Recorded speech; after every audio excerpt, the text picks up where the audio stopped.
ட்ரேடிங்கில் நாதன் எல்லிஸை கொடுத்துவிட்டு 35 வயது பஞ்சாப் கிங்ஸ் வீரரை வாங்க சிஎஸ்கே முடிவு. ட்ரேடிங்கில் பஞ்சாப் கிங்ஸ் வீரரை வாங்கிவிட்டு மாற்றாக நாதன் எல்லிஸை கொடுக்க சிஎஸ்கே நிர்வாகம் முடிவு செய்துள்ளது. இதற்கான அறிவிப்பு விரைவில் வெளியாகும் என கருதப்படுகிறது. IPL 18வது சீசனில் படுமோசமாக சொதப்பியதற்கு பிறகு சென்னை சூப்பர் கிங்ஸ் அணியானது ட்ரேடிங்கிற்கு முக்கியத்துவம் கொடுத்து வருகிறது.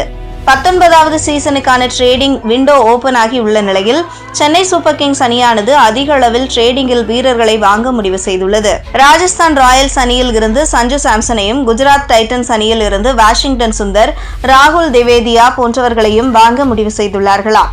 இந்த நிலையில் பஞ்சாப் கிங்ஸ் அணியில் இருந்து ஒரு வீரரை வாங்கி மாற்றாக நாதன் எல்லிஸை கொடுக்க முடிவு செய்துள்ளதாக தகவல் வெளியாகியுள்ளது. பஞ்சாப் கிங்ஸ் அணியில் இருந்து 35 வயதாகும் மார்கஸ் ஸ்டைனிஸை வாங்க முடிவு செய்துள்ளார்களாம். அவர் அமெரிக்காவில் மேஜர் பிரீமியர் லீக் தொடரில் டெக்சாஸ் சூப்பர் கிங்ஸுக்காக விளையாடியிருந்தார். அத்தொடரில் பினிஷராக களமிறங்கி 6 போட்டிகளில் 88 ரன்களையும் 4 விக்கெட்டுகளையும் கைப்பற்றியிருக்கிறார். பந்துவீச்சில் அவரது எக்கனாமியும் 8க்கும் குறைவாக இருக்கிறது.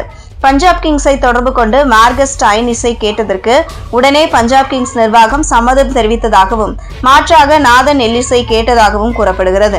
இந்த டீலிங்கிற்கு சென்னை சூப்பர் கிங்ஸ் அணி நிர்வாகம் சம்மதம் தெரிவித்துள்ளதாம். இவர் இதற்கு முன் பஞ்சாப் கிங்ஸுக்காக தான் விளையாடியிருந்தார். 2021 முதல் 2024 வரை பஞ்சாப் கிங்ஸுக்காக நாதன் எல்லிஸ் விளையாடியிருந்தார். இதில் 2023ஆம் ஆண்டில் 10 போட்டிகளில் 13 விக்கெட்டுகளை கைப்பற்றியிருந்தார். இதனால்தான் இவரை கேட்டிருப்பதாக கருதப்படுகிறது.